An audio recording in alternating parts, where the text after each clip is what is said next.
Hey everybody, Ed Weeks Jr. checking in here. As you can see in the background, we're getting ready for the Christmas season here at the Weeks Homestead.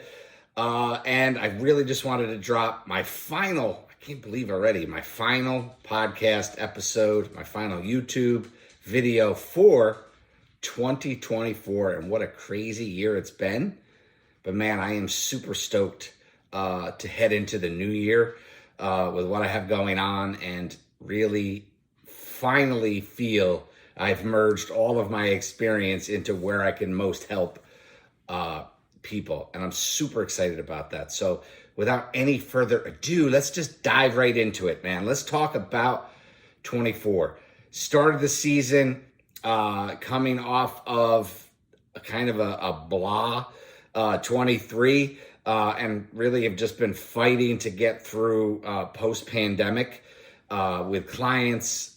Kind of got, if I'm being blunt, I kind of got a little bit lazy and, was relying on the same clients, and then client attrition started to lose some clients and revenues were escaping.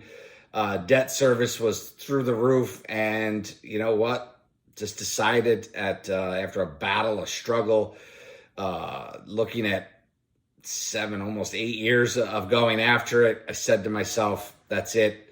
It's time to move on. It's time to, unfortunately close doors, put businesses under, do what I have to do to protect myself from some of that debt service. And proud to say it's just about behind me. Right in the first full week of January, that will be behind me. So I would say relief, a little bit of pressure gone really has allowed me during this process to start honing in on, basically what's next and soul searching and finding my why and doing all these things that a lot of you might hear out there. But man, until you really connect and you're vibrating the right way to make that an important exercise, it's never going to bear the fruit that it should, right? So I've had moments where I thought I had clarity before, but really clear right now and really understanding. So let me talk about some things. In 2020, if any of you have followed me, I had one of my best months ever in my digital agency, February of 2020. March of 2020, I had the biggest decline, 90% of revenue lost overnight. I worked with a lot of dental, a lot of medical clinics. And when obviously March of 2020, when COVID happened, everything shut down. Nobody needed the services that I was providing at that time. So it was, just a huge loss of revenue. Some other things got me through, some great benefits of the EIDL and the PPP and all those other things got you through. But the reality is, in a few months into that pandemic, I was introduced to EPIC, Ethical Profits in Crisis, really by Roland Frazier. Was great timing for me because I was like, hey, you know what? While my agency has dropped, other agencies have dropped. It could be a really ripe time to go out there and look at growth by acquisition, looking at connecting with like-minded digital agency owners, looking at maybe businesses that were better systemized, had better processes, maybe had bigger teams, things that I could look into to kind of David versus Goliath, right? As a little smaller agency, go buy up some other agencies and really put together the conglomerate that I wanted to do. So it was perfect timing to get into that program. Really, also tied into and connected me to my past roots of working with an advisory firm on Wall Street and, back in the day being a stockbroker and really getting into the financial side and my MBA and all these things. I was like, this is perfect. So headlong, dove in, bought the course, got into the mastermind, flew on a private plane with Roland, learned so much about their thought process in M&A. So went out there and hit the ground and started to talk to agency owner after agency owner after agency owner after agency owner. And what I quickly found, and I know this still happens so much today, I quickly found a bunch of very similar entrepreneurs, founders, CEOs, without really being a CEO. Everybody loves to throw that on their label. The reality of the situation was we were just all the same, doesn't matter about race, gender, anything. The reality of the situation is still, as a business owner and founder, there is a high likelihood that you wear all the hats. You do everything. You do the sales. You do the finance. You do the books to the best you can. And like me, I have a CPA and a bookkeeper. So those things, only to some part that I do, but I did the invoicing. I got paid. I paid the contractors. You do all these things. You wear all the hats. You hire, you bring on contractors, you fire. You basically do everything. And what I find and what I found then is what I still find today. And it's what has driven my true passion. So yes, I wanted to go out and buy a bunch of agencies, but what I found was a bunch of agencies no better off than I was. So why would I want to look to acquire them? So, you try to go the route of no money out of pocket, 100% seller financing, and all those deals do, because I did get to acquire some operations. And the reality of the situation was somebody who would take no money down, most likely had no business model, had nothing of merit that was worth buying. That is still very true today. Look, this is the fact. If you're an HVAC company, if you're a gutter company, if you're a roofer, if you're a digital marketing agency, if you own an e-commerce business, if you own a restaurant, whatever it may be, the reality of it is you are the end all be all, and you have probably created an entity that is worth nothing. So I'm making this brief, but in a couple of years, it started to become very apparent to me as I looked at thousands of different digital agencies, broker listed, just direct with to owners of these agencies. And what I found was pretty prominent across that. And then I started to say, hey, the heck with that. Let me take my skill set and bring it to other industries. Let me take this skill set and automate and digitize and get really good with the marketing and the sales piece for home services. That's why I mentioned them. For other entities. Maybe we could do this inside of dental, inside of medical. And what you find is most of those organizations are really what we call seller discretionary earnings. They are owner and founder and whoever the main person is led, and that is the end all be all. So what am I saying? The reality that I saw was at every agency, at everything that I was looking at, the relationship, think about this if you own a business, the relationship you have with your clients is 90% yours. Clients that I had at my own agency, as I thought to myself, well, did I actually waste 6-7 years building something? Yeah, I did. You know why? Because I created something that had no transferable value. It had no value to be bought. And what you're seeing today is there's all these late stage business owners, 60, 70, maybe even 80. I've talked to 82, 83-year-old business owners that have created businesses over 30, 40 years. Money's come in, cash flow has come in. It's been great for them. But the reality is they've created a business that has zero value. Now that they want to get out of it, if their kids don't want it, there's no value to it. There's no value to somebody to come buy it. When exactly what I experienced looking at agencies, why would I buy you when your customer relationship is mostly driven by you? Even if you have project managers, you sold them, you still talk to them, you still try to upsell them. You're the relationship. Same with what I had. Same with 90% of the business I looked at. Unless I'm just in a strange little bubble, which I know I'm not, the reality is lots of business owners have created businesses that I'm not knocking your business. You have great cash flow. from it. Hopefully, you're paying yourself, you're paying employees, you're doing what, everyone will tell you is a great thing. But the reality is, if you wanted to sell your business, it has no value. So for me, it was light bulb moment. Wait a minute. How can I have this greater impact?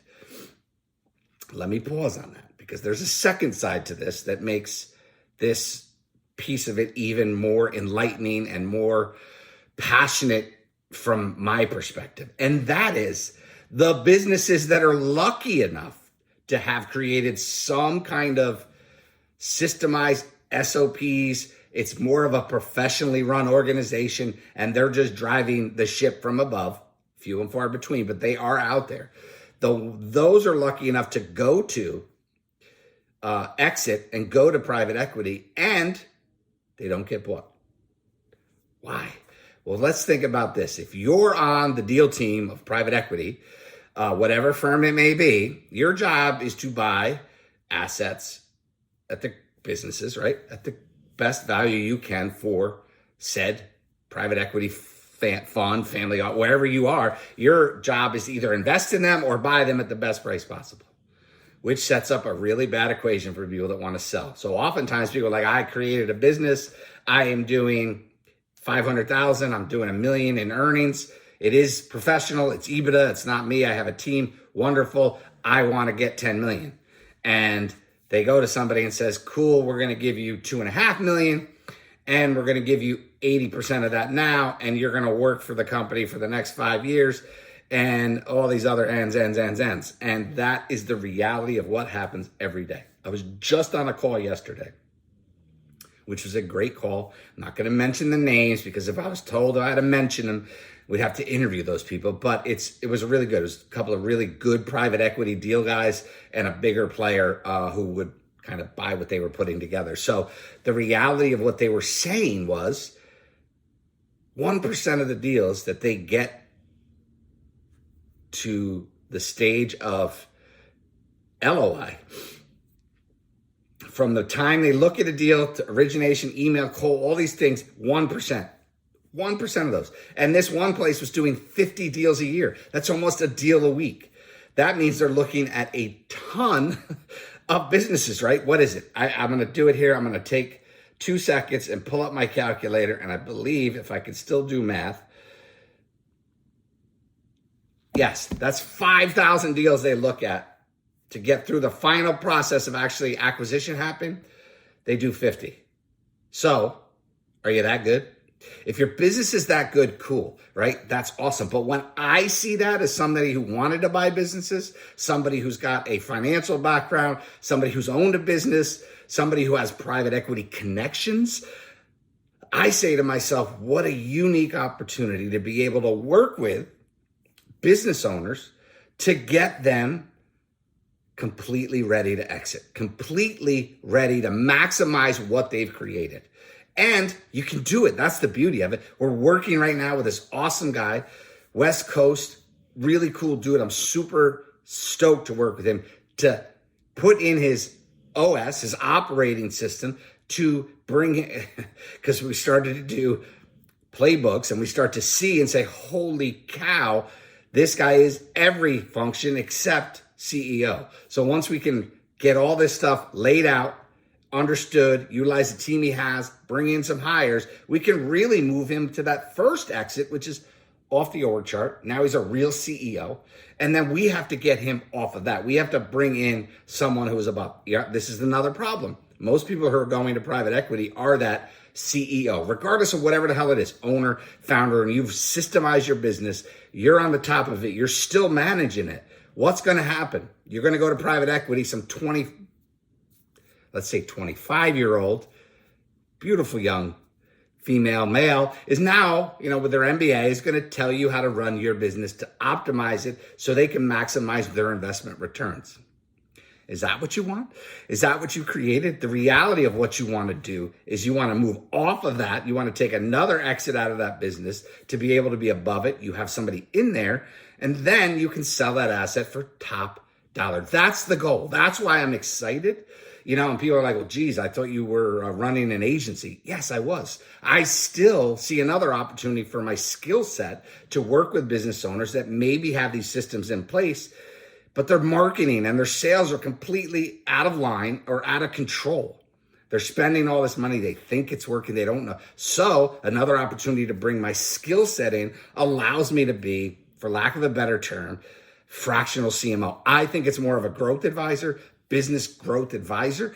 Is really helping a company who has some of these things in position to start to maximize, because if we can get trailing 12 months to really kick in, right? So in a year, we can go then and bring you into the world of private equity. Why we're building your business, we're working to remove you from it and just get you top dollar. That's what the goal is. That's why the only private equity advisor that I work with is a gentleman who's obsessed with basically maximizing what a business creator, owner, founder, the person who is driving the ship, he literally wants to maximize their return, and he'll do everything in his power to do so.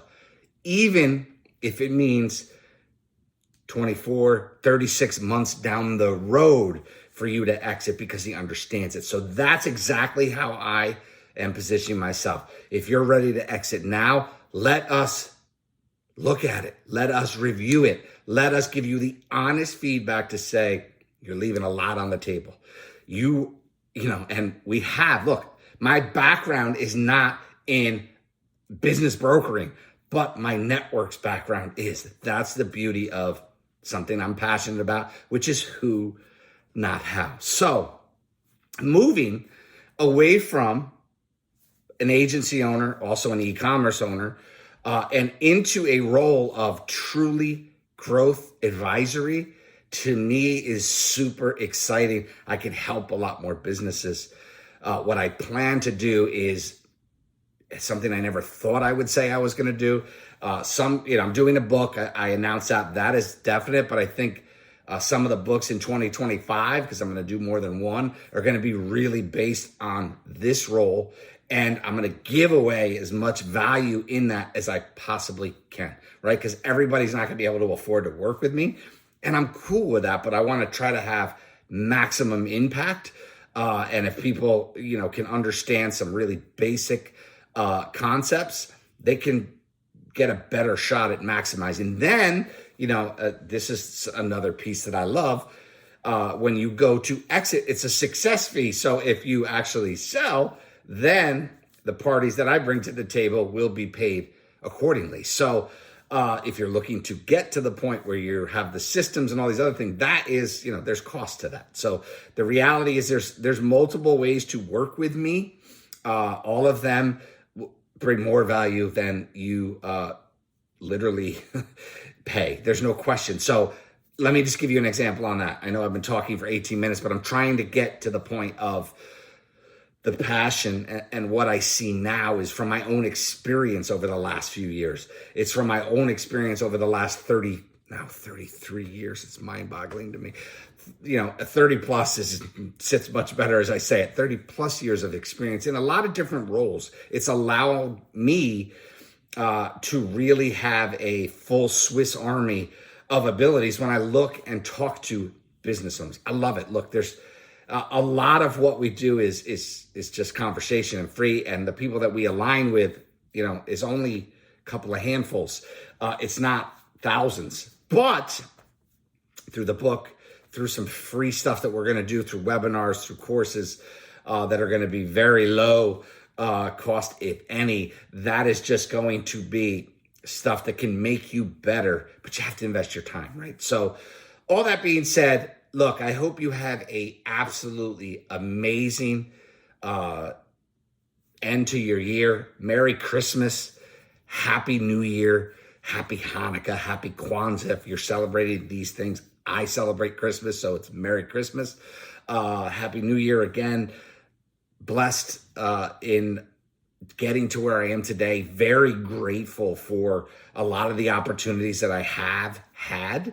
And then I say there's something new in my life that I talk a lot about and I say on a daily basis, which is, it's really interesting. For all that has been, God, thank you. For all that will be, yes. Like, I am grateful for it all that has come into my life, my wife, my children, health, all these things. If you're following me on any social media, you know right now I was out today. I think it's like 20 degrees with the wind chill. My face is still a little red. But I did my 4.5 miles. I walk. I'm on the Peloton again. I'm lifting weights. I've lost, I think, like 6 or 7 pounds. I haven't touched alcohol in a couple of weeks since Thanksgiving. Just don't feel it at the moment. Doesn't mean I'm done forever, but it could mean that I am. The reality is I just see a lot of opportunity in front of me. So I've never been more inspired to just sit here and talk to my screen, right? Because there's times where you look and you're like, I get 20 views, 8 views. But then you get a direct message from somebody who says, hey, I caught your thing the other day. Can we have a talk? Or, hey, I love what you're dropping. You want to chop it up. You want to get on a call. You want to do a podcast together. You want to do an episode together. That's why you do what you do, right? It's all about the connections.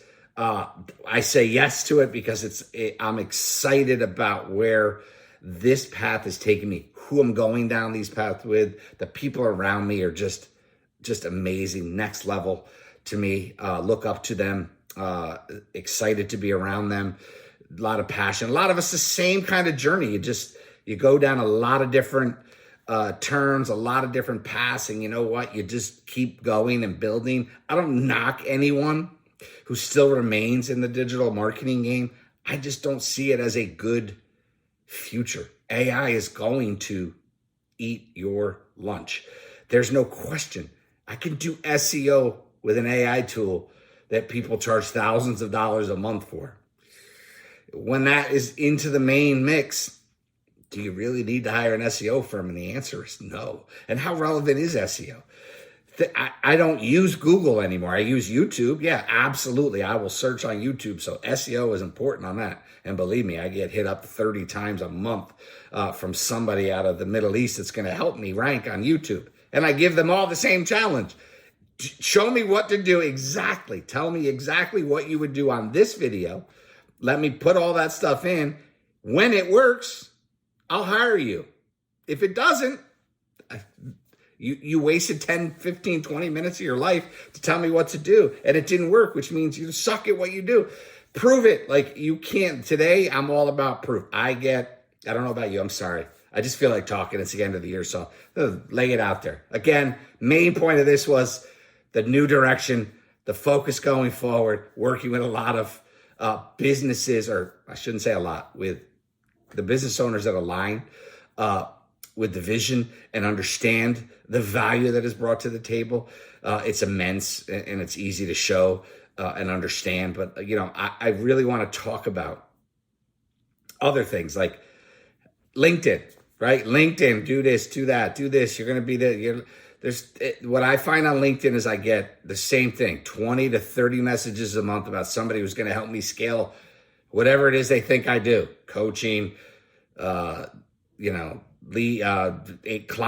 B2B. Everybody is going to give me 30 new clients. Perfect. Here's a great example. Maybe I'll end on this because I've been talking a while. Nah, maybe not. Gentleman promised me $350,000 in my pipeline in the next 90 days. Just $10,000 up front. Clearly an Alex Hormozi guy, right? All this value. It's just this.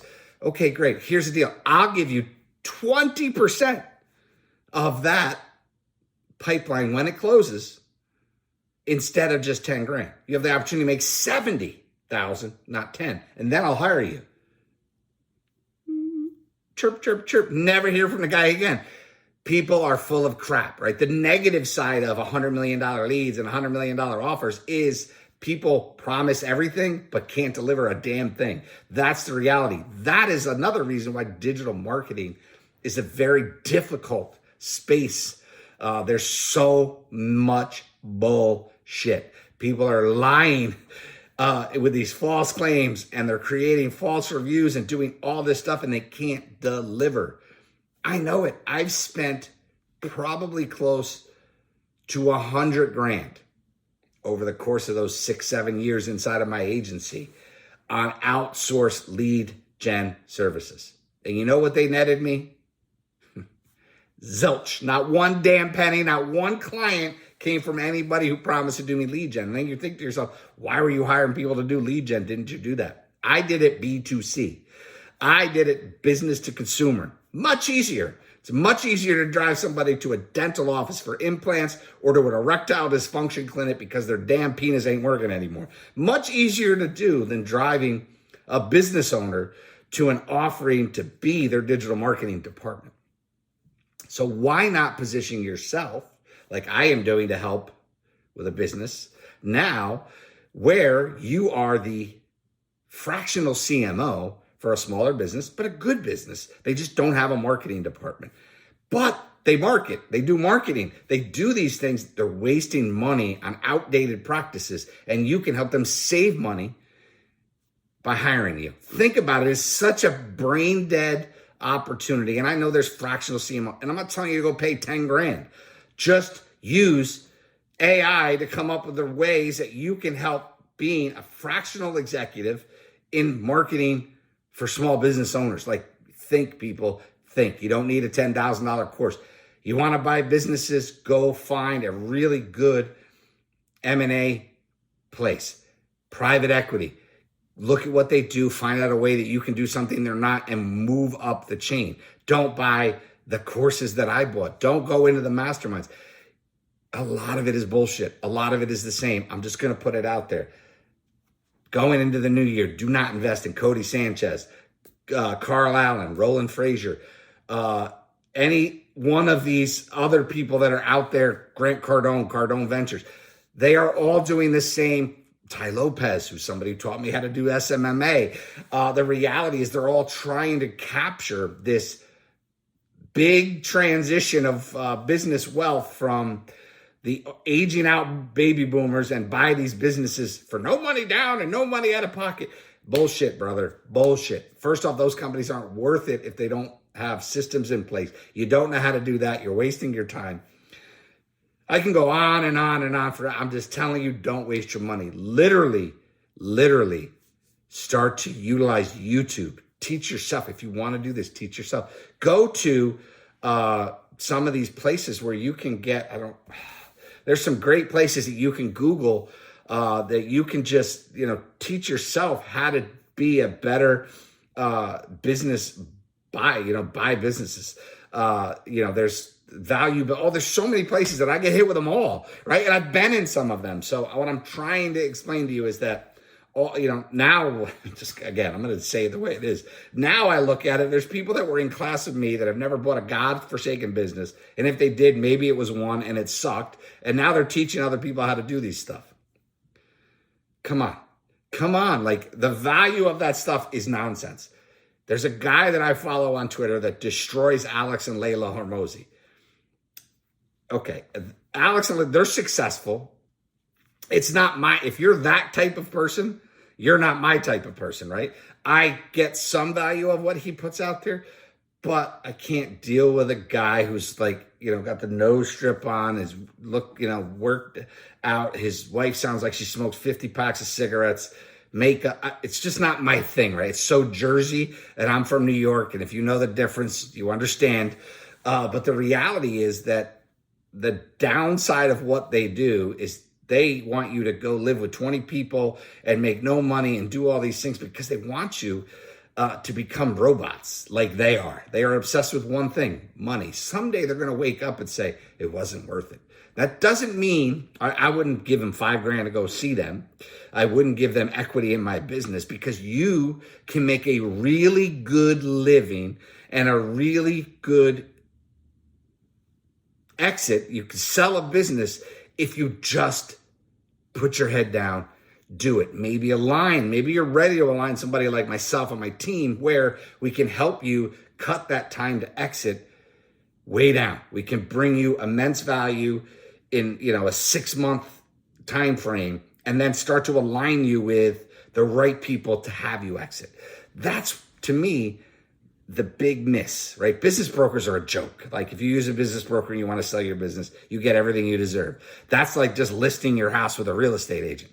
Don't even understand why anybody does it anymore. You can spam out the world like they do. You can create good social media like they do without much of a problem, right? Just think about this shit. It's amazing to me. Like, I see all these things come through, and there are some good agents, I guess, but the reality of the situation is 6%. Like, it should be 1%. Right? House values are so through the roof. Right now, if I sold, I'm going to give you 30, 40 grand to sell my house. For what? A couple of social media posts and put me on an MLS listing? I'll go for sale by owner, sell it for $450 instead of $5, and see you later. That's the reality. Like, people don't think about it. Think about cars. I can go down tangents forever. Look, I'm a half hour into this. The reality is this, as I head into 2025, I'm super excited. Weights are definitely, you could see them off of me. You could see clarity, hopefully. And I hope you can understand that why. I thought that I would be the guy who would be buying up businesses. And honestly, someday that may change. I may run my own private equity firm. It'd be a blast creating it. The one problem that I have is that I really want to not worry about my private equity objectives. Think about what I'm saying. My objectives as the deal originator in private equity: best value, best assets at the best prices. But rather align 100% with the business owner that was just like me. Doesn't mean you ran an agency. It just means you wore all the hats. You're hoping to exit your business. Maybe it's in 18 months. Maybe it's in 3 years, maybe it's in 5 years, 10 years. There's a whole different path for each one of those companies. And maybe it's somebody who's thinking 10 years, but you can make it 3 years by really aligning things and bringing other power players into the mix, where you're not giving up all your company, right? Where you're aligning properly with the people that can help get you there. That's why what some of these people put out there are absolute nonsense. Back to Alex Hormozi. He's not the only guy that's ever sold a business. He's not the only guy who knows how to put systems in place. He's not the only guy that knows how to drive business revenue. Maybe he's obsessed with driving it on his own end, but at the end of the day, if you align with them, you're going to lose a significant piece of your business. Period. You may end up making a little more, but I would much rather do it alone with the right people at the right time and enjoy that ride. So that's it. I'm done. 32 minutes is probably my longest episode ever. My nose is still running. I apologize. That walk today really got me, but I have a goal in 2025, and that is 225. And that, my friends, is a long way away from where I am right now, but I really feel like I can get there. And I'm not doing it without jab of a needle. Just not going to do it. Somebody who came out of pharma at one point in my life, the less shit that I can put on my body, in my body, the better off I am. And that's a fact, Jack. So that's it. Again, I think it's been a great session for me here. Great episode. I hope you enjoy it. If you're looking to hop on a podcast, I'm all of a sudden from Boston. If you're looking to hop on a podcast as you go into the new year, let's do it, man. Let's chop it up. I am very approachable. I am not going to come after you.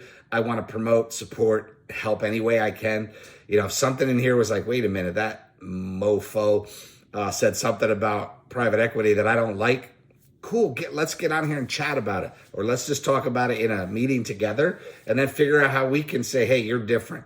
I have no problem with that, but you got to show me, man. You're not going to just tell me, right? Sell or be sold. I want to make sure, your money, what's the word I'm looking for? whatever. The reality is I want to make sure you're doing what you say. So that's it. Have a blessed holiday season. Merry Christmas. Happy New Year. And we will see you, God willing, in 2025. Deuces, my friends.